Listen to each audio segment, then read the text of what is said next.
It's 11 o'clock, and you're watching Good Day Oklahoma. Right now, there is a new scam alert for turnpike payments. The advice from the Oklahoma Turnpike Authority wants you to know. Plus, a student at Jenks Middle School is now in police custody. The details of his arrest coming up. Well, good morning and thank you for joining us here on Good Day Oklahoma. I'm Wayne Stafford. We have plenty to talk about, but first, let's talk about that forecast and turn things over to meteorologist Joie Bittenhausen. Hey, Joie. Now, let's go outside on the News Channel 8 weather deck, sponsored by Airco. Hey Wayne, yeah, it's cold on the Airco weather deck as we approach the lunch hour. At least we have the sun still going for us, but I felt like the wind started picking up in speed too, as of course we were nearing our show time. We're gonna need the jacket today, but we are still tracking a warm up when we get into tomorrow and especially on Saturday. Now looking at our satellite imagery here, we are noticing remember those clouds that were in Nebraska and Kansas, those are slowly diving to the south, and we've seen them enter into just north of Oklahoma City and into the Panhandle. We'll see some passing clouds today, and that's why I have a mostly sunny to partly cloudy sky in the forecast. 38 in Tulsa, 38 in Muskogee, 41 in Poto, 31 in Miami, and 34 in Bartlesville. So yes, we're above freezing, but it doesn't feel like that based off the winds. Northwesterly winds remain across the state at 10 to 15 miles per hour. We're seeing gusts around 20 miles per hour. I can confirm that. I feel like I felt a 20 mile per hour wind gust out here. But starting tomorrow, we'll have sunshine back on tap, temperatures rising. We're going to talk more about it in your full weather forecast.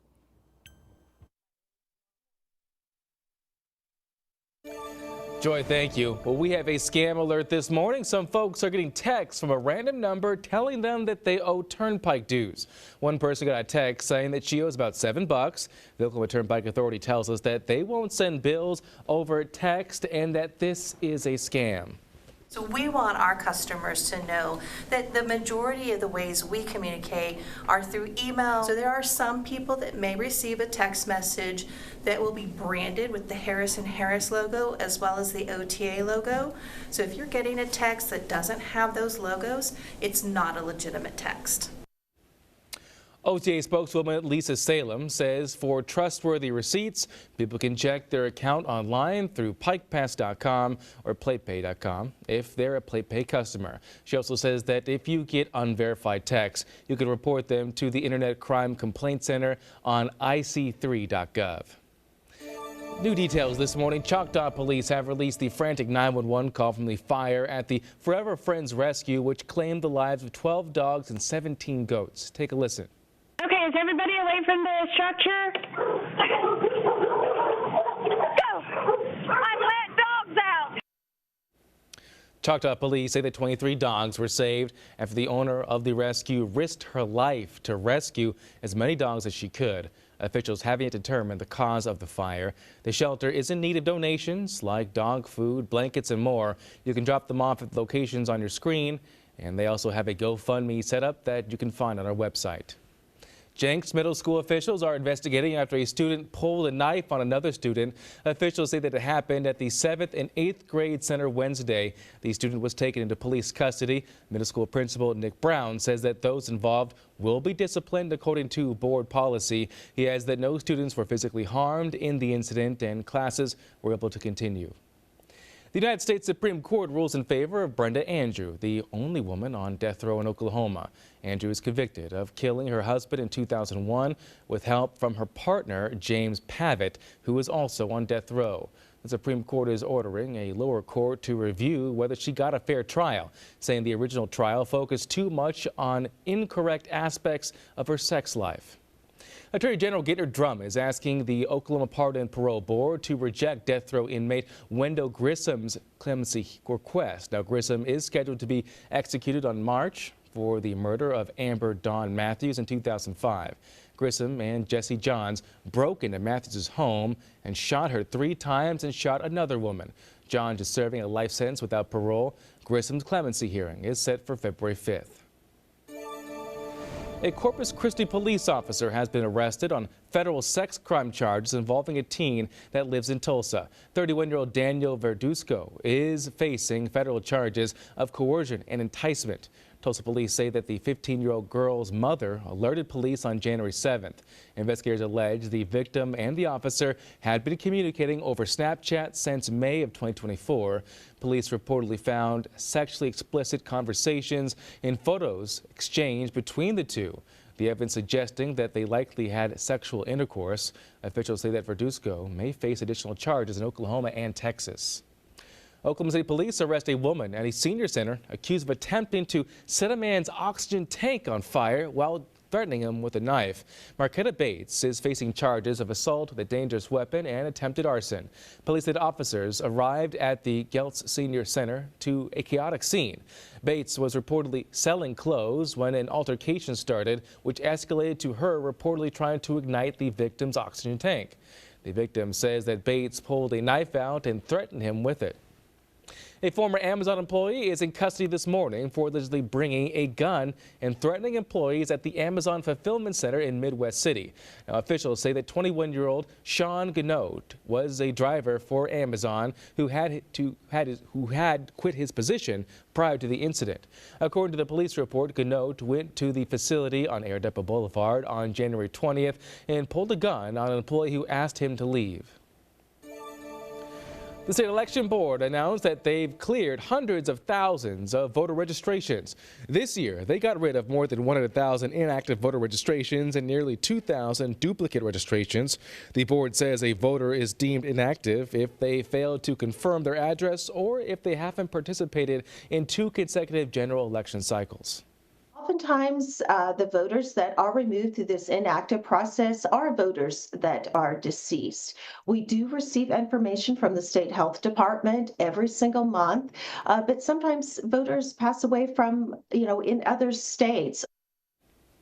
Moore encourages everyone to go to the OK Voter portal to check or update their registration at least once a year. The Greater Oklahoma City Chamber hosted its annual legislative kickoff to highlight lawmakers' efforts to help the state. On Wednesday, Oklahoma Senate and House leaders came together to address education and other key issues impacting Oklahoma City's growth and development. While we have done good work around investment in education, increasing teacher pay, we still have plenty of room to do more. We see teachers leaving the classroom. A lot of that is because of the rhetoric they hear from the state superintendent and some state leaders that continue to attack our education system, our teachers, and our students. At the event, lawmakers also discussed President Trump's new administration and his border policies. I turn to national news now. President Trump taking a major step toward eliminating diversity and inclusion programs within the federal government. Federal employees who are part of these initiatives are also now being placed on leave with their professional futures up in the air. National correspondent Audrey Elnashar reports from Washington. President Trump says diversity, equity, inclusion, and accessibility efforts should have no place in the federal government. With his signature, he's dismantling them. Our country is going to be based on merit again. Can you believe it? Following several executive orders on this topic, including one in which the president says initiatives promoting DEIA undermine our national unity as they deny, discredit, and undermine the traditional American values of hard work, excellence, and individual achievement, heads of federal departments have been instructed to notify all DEIA employees that they are being placed on administrative leave while their programs are shut down. What this is about is saying we're no longer going to have protections in the government against discriminatory practices. The National Urban League among the civil rights groups convening at an emergency roundtable Wednesday. We are not afraid. We are not intimidated. Democratic Senator Mark Warner of Virginia represents many federal workers. There may have been times where these programs went overboard, but to throw it all out and to somehow go back to a workforce that's simply made up of a bunch of folks that look like me, I'm not sure that's in the best interest of our country. The president going even further. His executive order encourages the private sector to follow his lead. Some large companies like Google started scaling back their programs after a 2023 Supreme Court ruling striking down affirmative action in college admissions. Even more did after Trump won the election, like McDonald's, Walmart, and Meta, whose CEO Mark Zuckerberg has spent a lot of time with the new president, sitting with VIPs at inauguration. Regardless of their position, career federal workers have been put on notice with the president's DOGE initiative led by Elon Musk, who wants to see massive across-the-board cuts. On Capitol Hill, I'm Atra El-Nashar. The Department of Justice has put a hold on civil rights litigation until further notice. In 2 memos, civil rights attorneys were ordered not to file recent complaints, briefs, or any other court papers. Attorneys were also directed to contact leadership about settlements or police consent decrees that were finalized by the Biden administration in the past 90 days. One of the memos stated the new administration might want to reconsider those agreements, some of which were decided on during former President Biden's final week. Well, the Antioch community in Tennessee is grieving after Wednesday's high school shooting. It's a lot, very overwhelming. I felt claustrophobic. I was too stressed. Students, parents, and others gathered at a church Wednesday night to try to heal and pray for those who were impacted. Metro Police say that 1 student is dead and a second is hurt from a bullet graze. Another student was taken to the hospital for a facial injury during a fall. Police say the shooter was also a student at the high school and took his own life. 7 San Antonio police officers are recovering this morning after being shot last night. Authorities say that the officers were responding to a suicide in progress call. 4 officers were shot while trying to arrest the suspect. Police say the suspect died after an hours-long barricade situation. San Antonio Police Chief Bill McManus provided preliminary information in a post on Facebook. At the end of the event, the suspect was found to be deceased. We don't know if he was shot by a self-inflicted wound or whether or not he was shot by SWAT officers. McManus says the suspect was out on bond due to 3 recent arrests. Fox 25 joins the Oklahoma City National Memorial and Museum, counting down to the 30th anniversary of the day that changed us forever. Today we remember Gene Nutting Hurlburt. We honor those who survived and thank those who are changed forever.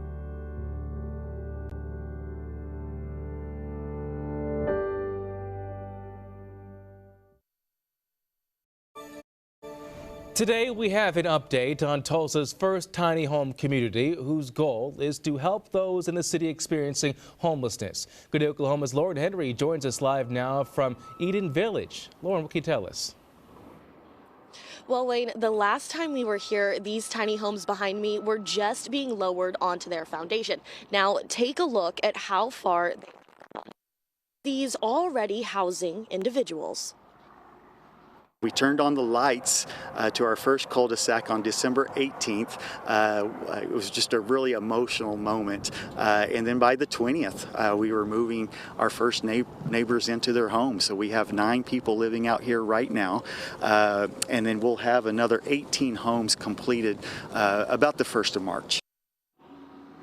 Once everything is completed, Eden Village will have 63 tiny homes available to house individuals. The only qualifications are that applicants must have been unhoused in Tulsa for 12 consecutive months, and they must be able to afford a monthly rent of $350. Clayton tells us that Eden Village is partnered with A Way Home Tulsa, Tulsa's Center for Family and Children's Services, and other organizations. Those partnerships help point people toward the options that Eden Village offers. Now, Clayton says that Eden Village is eager to finish building the rest of these tiny homes. As you can see right here to the left of me, we have people out here working right now, and they are eager to continue helping the unhoused population here in Tulsa. Now, if you'd like to know more about Eden Village, you can find additional information on our website. Reporting live for Good Day Oklahoma, I'm Lauren Henry.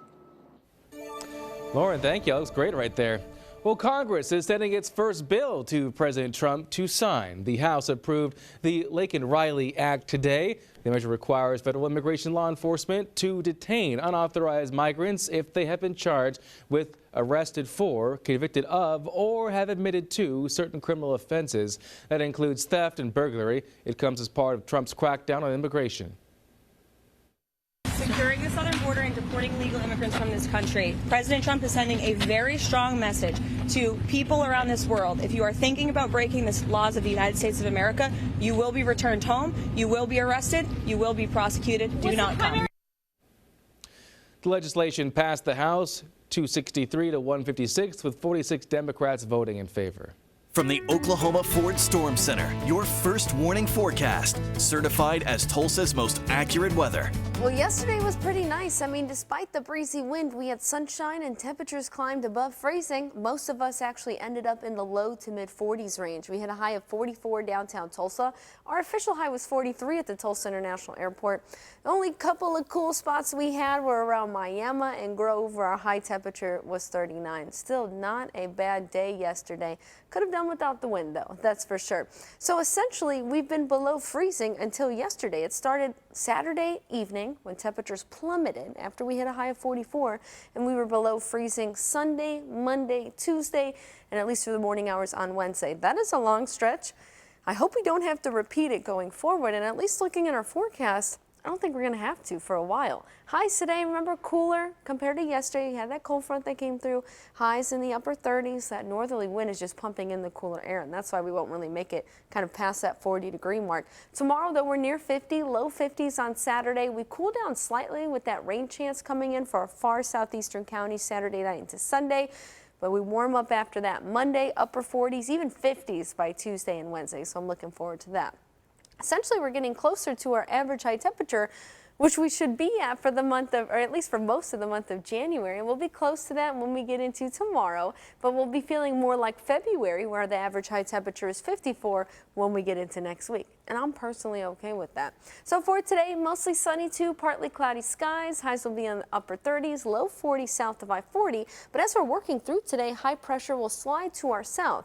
That's going to shift our wind direction back out of the south and help warmer air and a little bit of moisture make it right back into Oklahoma. Tomorrow, though, we are expecting sunny skies. However, winds will still be breezy out of the south. It should feel more comfortable than it does today. And then we're tracking our next system coming in on Saturday. We'll notice an increase of cloud cover through the day on Saturday due to that moisture transport, but showers will likely be confined south and east of I-40 through Saturday night and into Sunday morning. I'm not expecting any rain in Tulsa. I think we're going to be dry, but again, temperatures will be cooler behind this system. Just cooler for one day, though. Highs on Sunday will be in the upper 30s to low 40s, and then right back in the upper 40s to mid 50s for much of next work week.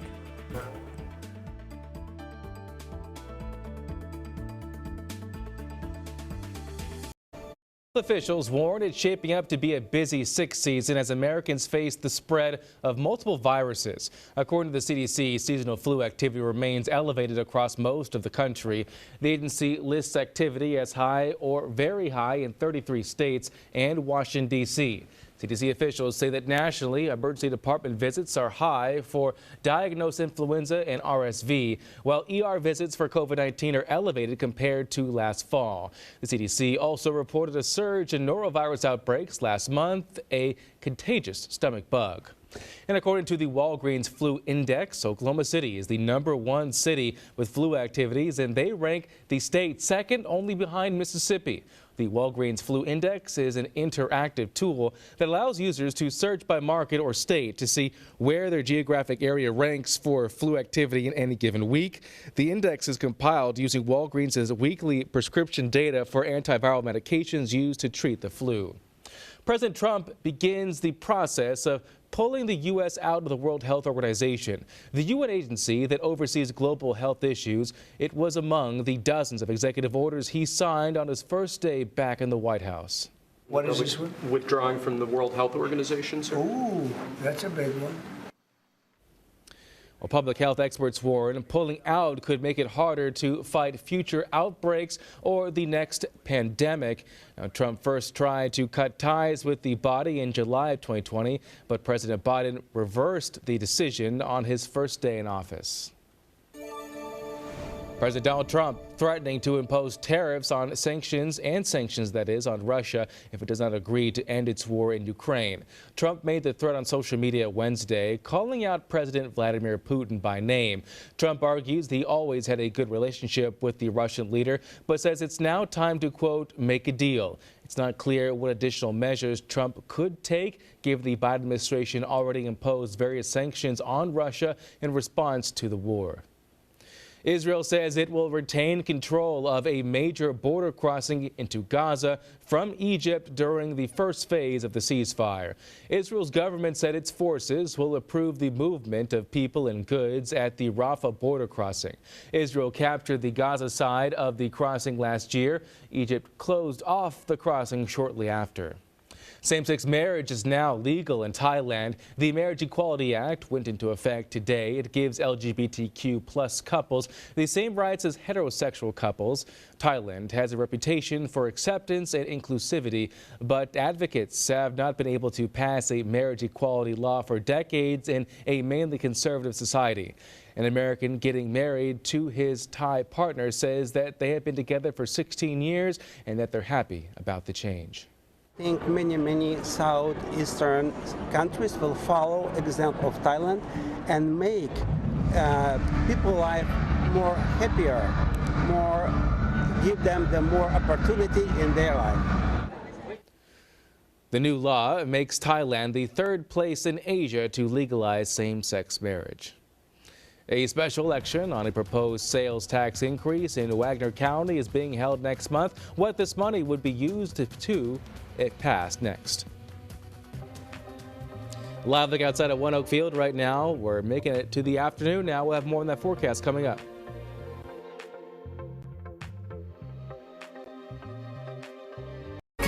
You're watching Good Day Oklahoma. Good morning, folks. Welcome to Good Day Oklahoma. Thanks for sticking with us. I'm Wayne Stafford. We got plenty more to talk about here in our broadcast, but first, let's get check out that forecast right now with meteorologist Joie Bittenhausen. Well, we continue to see the clouds spill in from Kansas, making their way closer to Oklahoma City. Maybe some clouds in Osage County, getting into Washington County there. These clouds will just kind of move through the state as we work through the rest of our afternoon and evening. So today we're experiencing mostly sunny to partly cloudy skies. Since this morning, though, we've had sunny skies because it's taken so long for those clouds to move in. 38 in Tulsa, 34 in Bartlesville. We have 38 in Muskogee, 41 in Poto, 40 in McAllister. We're slowly warming up, but it's going to be tough for us to get to the low 40s, and it's definitely not going to feel like it because these winds are so breezy out there. Winds are out of the northwest, 10 to 15. I know these are not the highest wind speeds we've had, but when it's cold and you want a little warmth, just a little bit of that wind is going to make it feel even cooler out there. Gusts currently sitting around 15 in Tulsa, but 23 miles per hour in Bartlesville. And we're going to keep these gusty winds until later on tonight when that high pressure starts to move in.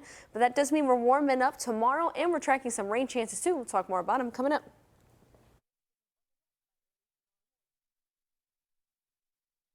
Joy, thank you. Oklahoma City officials and volunteers will carry out the point-in-time count today, determining the number of people experiencing homelessness across the city. Good Day Oklahoma's Jameson Kiefover joins us live in downtown OKC. And Jameson, they just held their interviews. What did they say?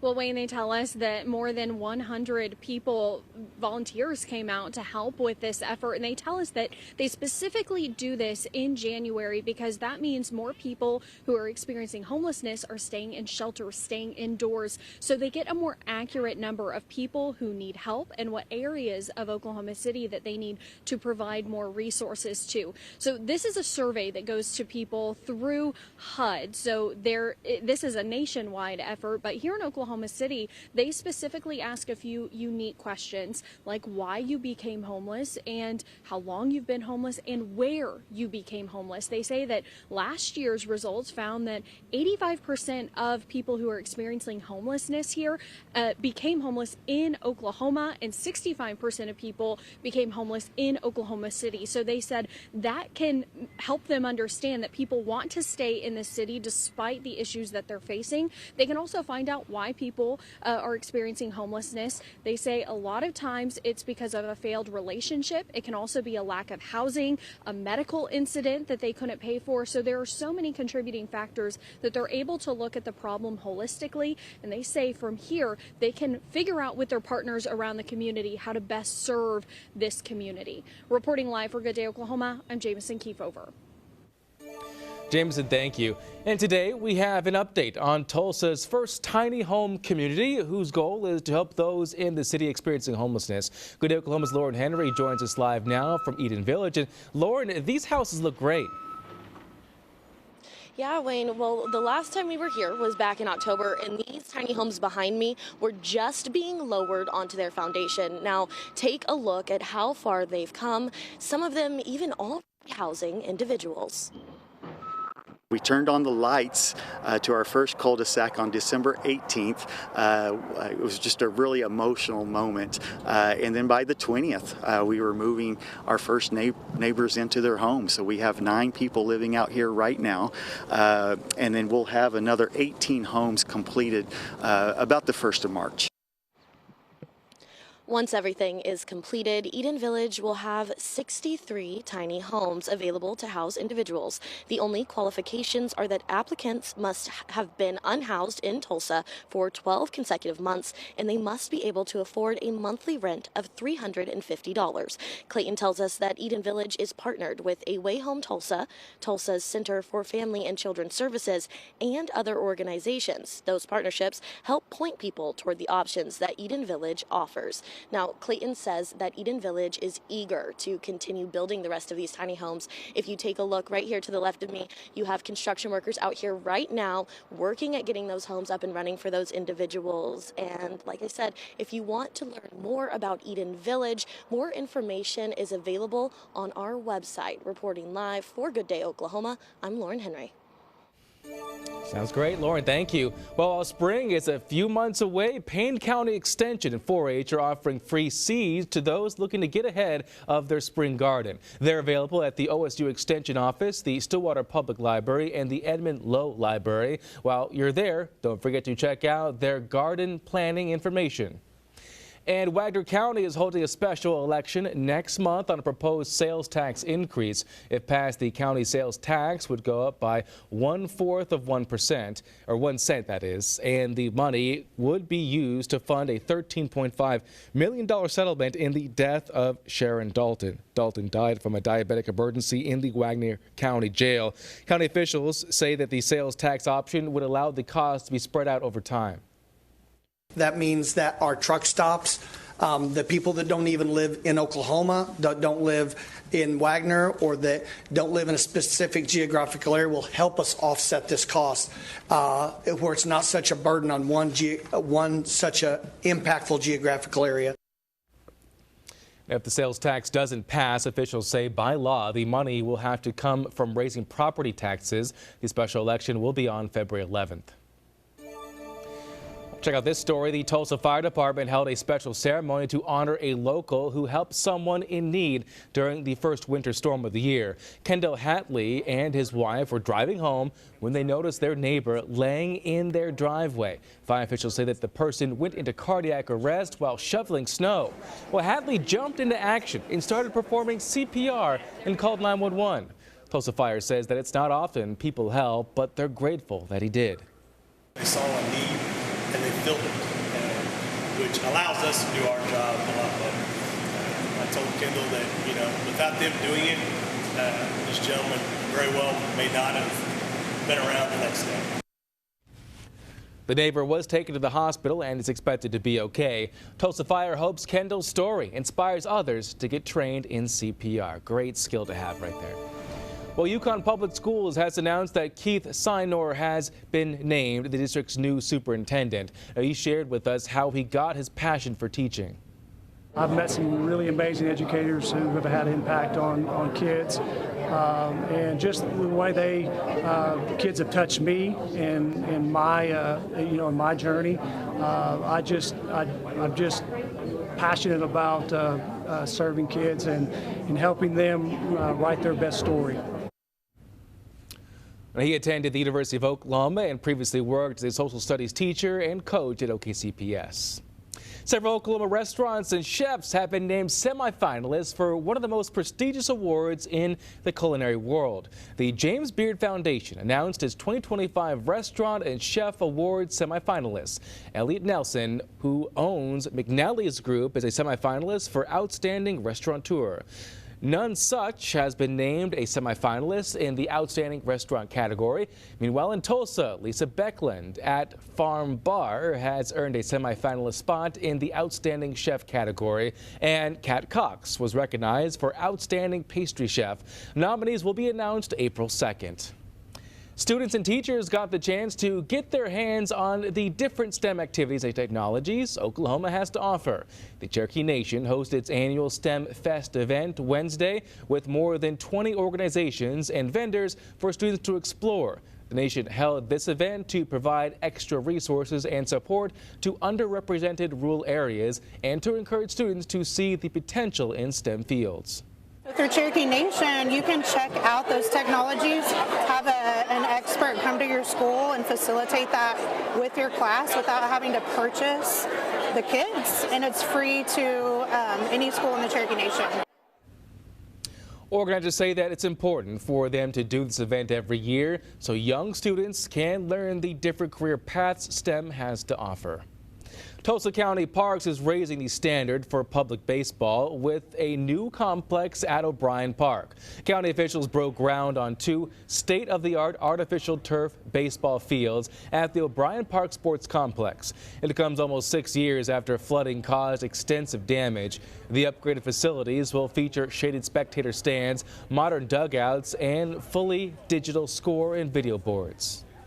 It's been a long time coming, a lot of work, a lot of design, getting these fields out of the flood zone to where the money spent won't be impacted by another flood. The improvements benefit programs like the North Tulsa Baseball League, which teaches kids ages 14 and under the fundamentals of baseball. Well, the Oklahoma City Comets have announced their upcoming spring schedule. The newly rebranded team will take the field at the Chickasaw Bricktown Ballpark on April 1st. They'll be playing the El Paso Chihuahuas for the first time this season. The team will also have fun theme nights like Star Wars and a Bluey night. Game tickets for all 75 home games will be going on sale February 18th. Well, let's talk Thunder now. We've used the word history a lot this season when it comes to talking about the Thunder, whether it's their overall record or the way they're beating teams. All of it has been something that we haven't seen in years. We added to that history last night as OKC took on the Utah Jazz inside the Paycom Center. The game was a lot closer than Thunder fans would have wanted. 14 ties and 16 lead changes throughout the night. SJ having a career night, though. That's the history part, scoring a career high of 54 points. It's the first time a Thunder player has scored 50 points and up since 2017. OKC wins it 123-114. Here's SGA on his career night. Just tried to be aggressive, try to make the right basketball play, and then from there, just trust the work. No different from any other night. I had a few more points tonight, but nothing special. Obviously, we're supposed to win this game tonight, but nothing's guaranteed. We knew that. Could have been better tonight, but we just embraced where we were. Only 2 other players with 50-point games in Thunder history have done that, and that's Russell Westbrook and Kevin Durant. Both those guys won MVPs with the Thunder, so definitely good luck, SGA. You deserve it for sure. Well, coming up, Netflix is raising the prices of its subscriptions. How much you could be paying to watch your favorite shows next.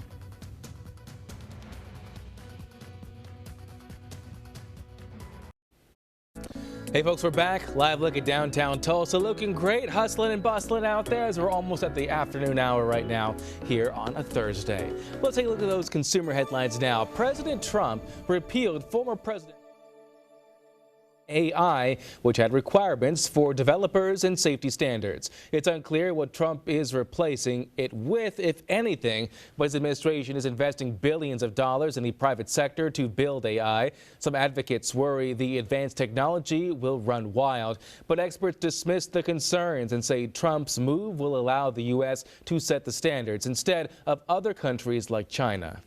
some level of concern and regulation in and around basic safety stuff is always going to be part of the mix for the Trump team as well as their predecessors. You know, if we developed AI products here in the United States, we do so with a certain set of codes and ethics that we have as Americans.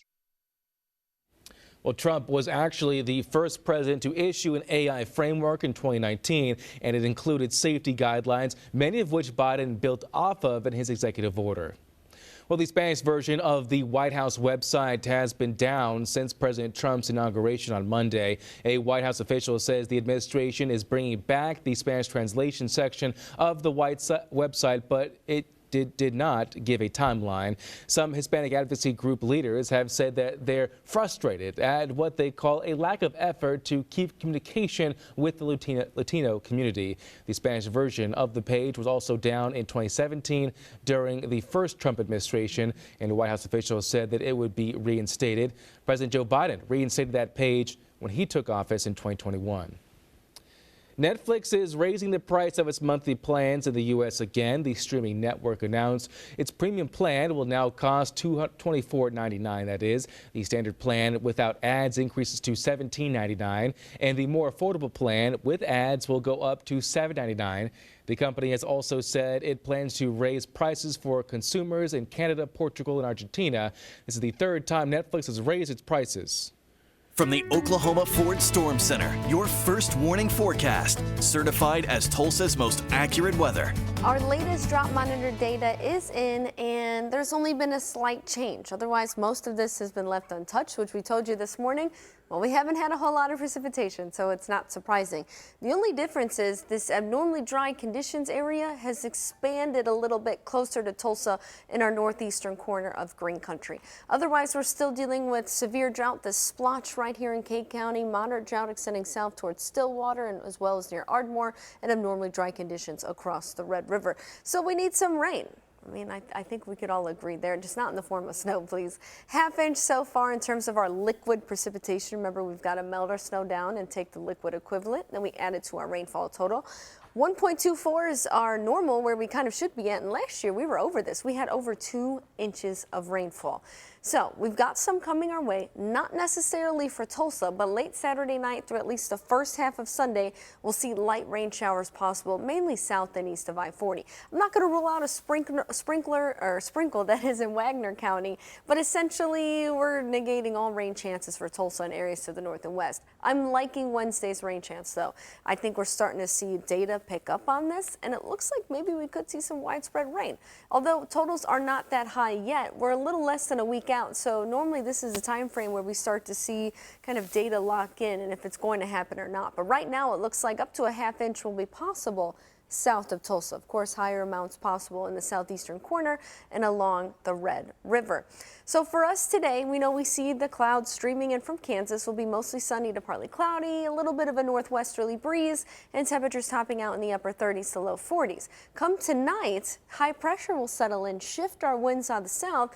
Tomorrow may be breezy at times, but at least that's a southerly breeze, bringing in some warmer air and a little bit of moisture too. So tomorrow we'll have sunshine, highs around 50. Then we prep for Saturday's rain chance, again confined to south and east of I-40. However, all of us across the state will be dealing with cloud cover on Saturday. Despite the cloud cover, temperatures will still top out in the low to mid 50s. Sunday, the clouds will stick around through most of the day, but slightly cooler. After that, we warm right back up to kickstart next work week, where highs return to the upper 40s to around the mid 50s.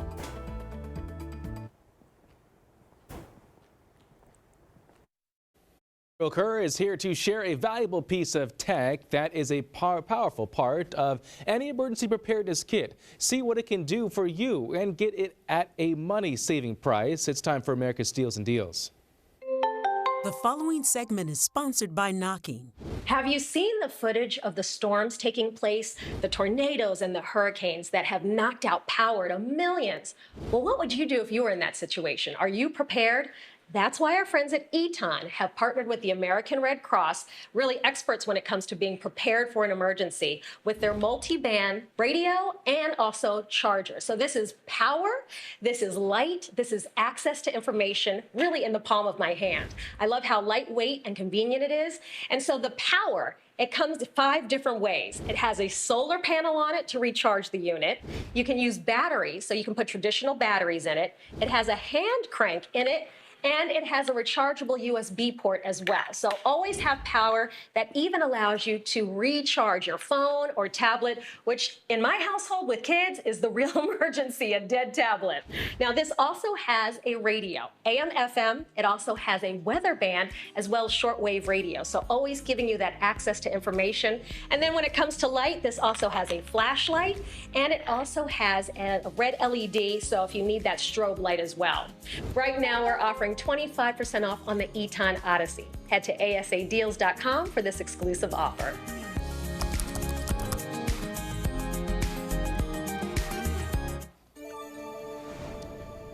All right, well, the Joker sequel leads the list of this year's nominations for the Razzie Awards, celebrating the cinematic duds of the past 12 months. The sequel scored 7 nominations, including Worst Picture and Worst Actor and Actress for Joaquin Phoenix and Lady Gaga. Close behind with 6 nominations apiece are the other Worst Picture nominees, the video game adaptation Borderlands, the comic book flick Madam Web and Megalopolis, and the biographical drama Reagan. Nominations for the 97th Annual Academy Awards have been announced. The Netflix musical Emily Perez leads with 13 nominations, including Best Picture. Broadway movie adaptation Wicked trails behind with 10 nominations, and The Brutalists also received 10 nominations. The Oscars will air live on Sunday, March 2nd. This year's Oscars will not feature performances of the Best Original Song nominees. The Motion Picture Academy says behind-the-scenes insights and personal reflections by the songwriters will replace the usual music numbers. The 97th Annual Academy Awards are set for, again, March 2nd. With Sonic the Hedgehog 3 still sizzling in theaters, Paramount has announced Sonic the Hedgehog 4 will arrive March 19th, 2027. The first 3 films have grossed more than $1 billion total worldwide, with the latest movie at $425 million and climbing, the biggest so far.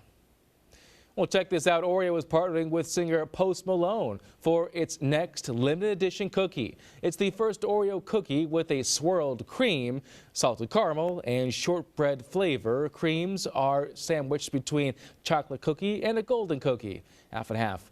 The cookies are engraved with 9 designs inspired by the artist, including vinyl records and a guitar pick. The limited edition cookies go on sale nationwide February 3rd. Those look good to me. I would definitely try those. I love the salted caramel. That sounds amazing.